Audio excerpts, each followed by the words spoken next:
sa sortie. Et alors Olsen là qui vraiment se permet des petites fantaisies, talonnade dans les 16 mètres, récupéré par Kravzik.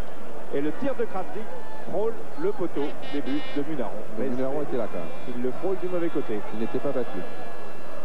Battu en revanche sur le corner, ce qui est plus curieux, surtout que, comme on l'a constaté, sur ce ralenti, il y a des risques. Eh bien, il n'y avait absolument pas de faute d'un joueur lensois. Attention, De Groot tout de suite là pour Vandenberg. Aïe aïe aïe, qui s'est engagé maintenant pour les poteaux et but de Vandenberg. C'est l'expérience qui a payé, c'est super. Vous allez voir au ralenti, Vandenberg est derrière le joueur lensois au départ. Il fait mine de rester derrière, il va devant. Et ce que fait De Groot aussi, c'est très beau. Ah oui. Il a piégé le joueur de Lensois d'une façon superbe. On a cru que De Groot était beaucoup trop lent sur l'action. Or, c'était fort bien joué de sa part. Vers Cotteren, comme d'habitude au départ, les actions dangereuses. Michel De Groot, il prend son temps. C'est là qu'il va être piégé. Il fixe la défense lensoise. Regardez. Et une sorte de cadrage débordement, comme on dirait au rugby, de Vandenberg. Il ne rate pas une occasion, il en a une dans le match, il la met dedans. Et comme disait Gérard Rouillet, avec Anderlecht, quand ils ont 2 buts, ils en mettent 3. 2 occasions de but, ils en mettent 3. Voilà la force des grandes équipes. Et Anderlecht vient de le prouver ici à 2 minutes de la fin. C'est dur sûrement pour les supporters de Lens, pour l'équipe de Lens. Mais ce but était superbe. Super dans sa conception. Et Sénac qui s'intéressait à De Groot et au ballon et qui n'a pas vu partir dans son dos Vandenberg. Vraiment un super joueur, un super buteur. Et De Groot, lui, l'a vu, bien entendu, puisqu'il était face à Vandenberg. Et il a donné tranquillement au premier poteau, le temps que Sénac réagisse. Bon, le ballon était au fond des filets. C'est finement joué de la part des 2 joueurs d'Anderlecht dans la circonstance. Et je crois, Michel, ne pas être sévère en disant que la victoire, si bien entendu le score en reste ici, d'Anderlecht, eh bien, est quand même mérité. Peut-être pas largement, mais mérité quand même. Oui, d'autant que Anderlecht là est en train de donner une leçon d'efficacité avec ce nouveau contre mené rapidement par Vercotteren pour Arnesen. Et c'était encore bien joué, en moins de temps qu'il ne faut pour le dire d'ailleurs.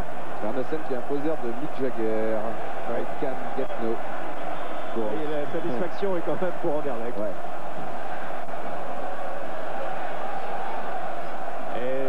Le public qui qu'on a gagné, non? J'entends bien. Oui, mais sur les Belges, je parle français aussi, alors. Un gros plan sur Jean-Pierre Tempet, qui a été battu à 3 minutes de la fin par Erwin Vandenberg, qui, on vous l'a dit, était meilleur buteur européen en 80, alors qu'il ne jouait pas en Anderlecht, mais dans un club beaucoup moins coté, le club de Liers. Et il a eu des propositions vraiment de tous les grands clubs européens à ce moment-là. Il a dit non, moi je veux rester en Belgique. Et il a été dans ce qui était le meilleur club du moment, Anderlecht. Philippe Piet, ce n'est pas fini tout de même. Tir de Piet contré par Klokinski. Piet qui se bat beaucoup. C'est le temps réglementaire est terminé. On est à 45. Et là c'est un but. Oh, c'est incroyable. Mais c'est un but. Mais oui. Alors, on va revoir ça à l'anti. C'est un but de Piet à la dernière minute, alors qu'on jouait les arrêts de jeu, mais ça va rester dans les souvenirs. Le gardien Munaron vient se plaindre auprès de l'arbitre.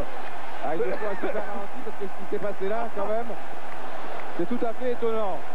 Munaron a vraisemblablement cru que l'arbitre avait sifflé. Regardez, alors donc Piet. Voilà, tir de Piet, contré par Klokinski. Sans faire exprès, bon, avec Klokinski, toujours Piet. Piet est là. Il y a un défenseur qui va donner un retrait. D'ailleurs. Le ballon c'est Bril qui donne un retrait.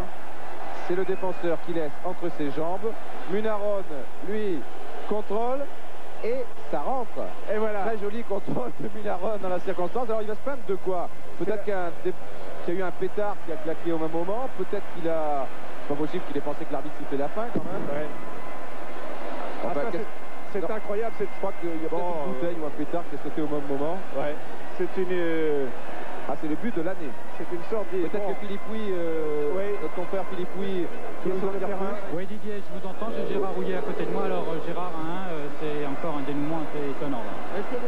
Il est certain qu'à 5 minutes de la fin du match, on aurait préféré maintenir le score à 0-0, d'autant plus que nous avons pris un but alors que nous étions sur le point, nous, d'en mettre un.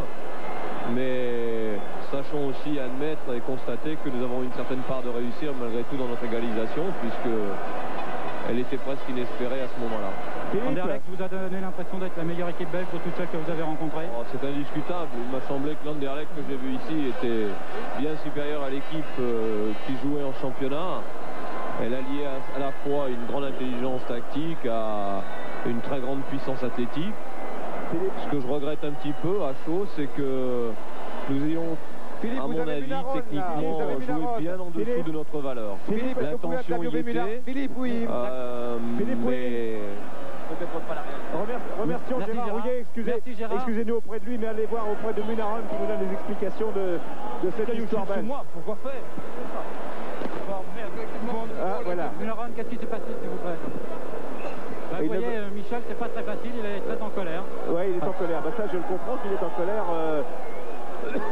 C'est vraiment un gag, cette égalisation de l'ordre. Bon, bah, ce qui compte, évidemment, c'est le score au niveau football. Si vous pouvez avoir des informations, Philippe, sur ce but, donc cette égalisation de l'ordre qui a été marquée d'ailleurs par un joueur belge, alors qu'on jouait les arrêts de jeu à quelques secondes près. Savoir exactement ce qui s'est passé, pourquoi Munaron a protesté, parce que vu d'ici, il ne se passait rien d'anormal, je veux dire, alors que nous allons revoir l'égalisation de Lens. C'est Bril qui marque donc contre son camp. Il faut voir, attention, est-ce qu'il y a quelque chose qui arrive sur le terrain à ce moment? On ne voit rien. Ah, il y a un petit projectile sur la gauche là, qui vole un petit peu. Oui, vous pouvez revoir le ralenti, le projectile noir. Une nouvelle fois, vous regardez un petit peu l'antenne. On demande au chef de chaîne de nous comprendre, de nous excuser, alors qu'il y a des incidents là-bas entre supporters et que les forces de police sont obligées d'intervenir. Voilà, nous revoyons cette passe en retrait de Bril, donc qui, voyant que le match était terminé, joue la sécurité. Et là, Olsen, se laisse faire un petit pont pour passer à son gardien Munaron, qui n'a aucun problème pour prendre le ballon. Hein. Et à ce moment-là, qu'est-ce qui se passe?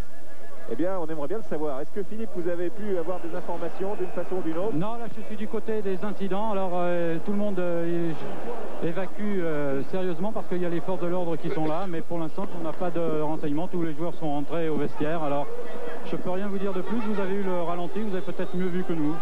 Oui, toujours sur le ralenti, on suppose qu'il y a un projectile. Oui, on veut peut-être le revoir une nouvelle fois. Abderrikher ce ralenti. Et Philippe, essayez toujours d'aller à la pêche. C'est que c'est pas facile sur le terrain d'avoir des informations, surtout comme ça à chaud à la fin du match. Et c'est important.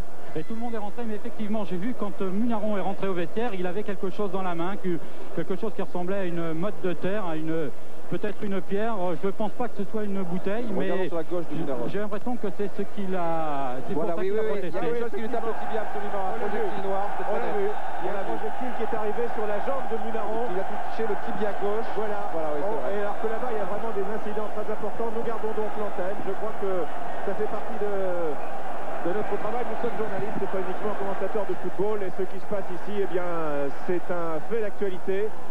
C'est un fait d'actualité que nous vivons, alors qu'Abderrikher va peut-être dans quelques instants, après avoir vu la fin de ces échauffourées, il semble que ce soit des supporters belges d'ailleurs qui soient aux prises avec les forces de l'ordre compte tenu de la couleur de leur écharpe qui est bleue et blanche. On va revoir une dernière fois cette égalisation. Je pense qu'on n'est pas prêt d'ailleurs de se lasser de la revoir, et on a bien vu au 3 ou 4e examen qu'il y a un projectile qui arrive sur la jambe gauche de Munaron. Alors Abderrikher, on peut peut-être revoir une nouvelle fois. Regardez bien, au moment où Munaron contrôle le ballon du pied droit, eh bien un projectile arrive sur sa jambe gauche. On le voyait mieux avec le ralenti derrière les buts, le ralenti derrière les buts qu'on va revoir encore une fois tout à l'heure. Michel. Voilà, le projectile. Michel et Didier, Oui. vous m'entendez? Voilà, oui. Je me demande si le ballon n'a pas rebondi sur le projectile qui a été jeté. Ah oui. Alors, ça qui permettrait peut-être de comprendre que Munaron était débattu sur cette action. Alors nous revoyons là le bon ralenti que nous envoie Abderrikher. Voilà. Regardez bien. Le projectile arrive au moment où Munaron contrôle le ballon tranquillement, un ballon anodin du pied droit. Il lui arrive sur la jambe gauche. Je ne pense pas que ça ait touché le ballon. Voilà, le plan s'élargit. Regardez bien en bas de l'écran à gauche. Voilà le projectile qui va arriver. Oui. Voilà, il tape sur la jambe gauche. Sur la jambe gauche de Munaron qui est touché. D'ailleurs, on voit, il lève la jambe. Et le projectile file toujours sur la gauche. Voilà, on pourrait je pense que plus tard, on pourra l'encadrer d'un petit rond blanc pour mieux le visualiser. Le projectile roule, regardez. Pardon. Bien là. C'est très net, donc il touche la jambe gauche. Un petit moment d'inattention. Voilà, il roule. Il roule sur. Et le ballon roule dans le. La gauche toujours. Et le ballon, lui, il va au fond des filets. Alors dans ce cas-là, Dans ce cas-là, donc, je pense qu'il n'y a pas de recours pour les Belges et que le résultat est acquis. Ils peuvent faire appel. Faire appel, mais est-ce que le document de télévision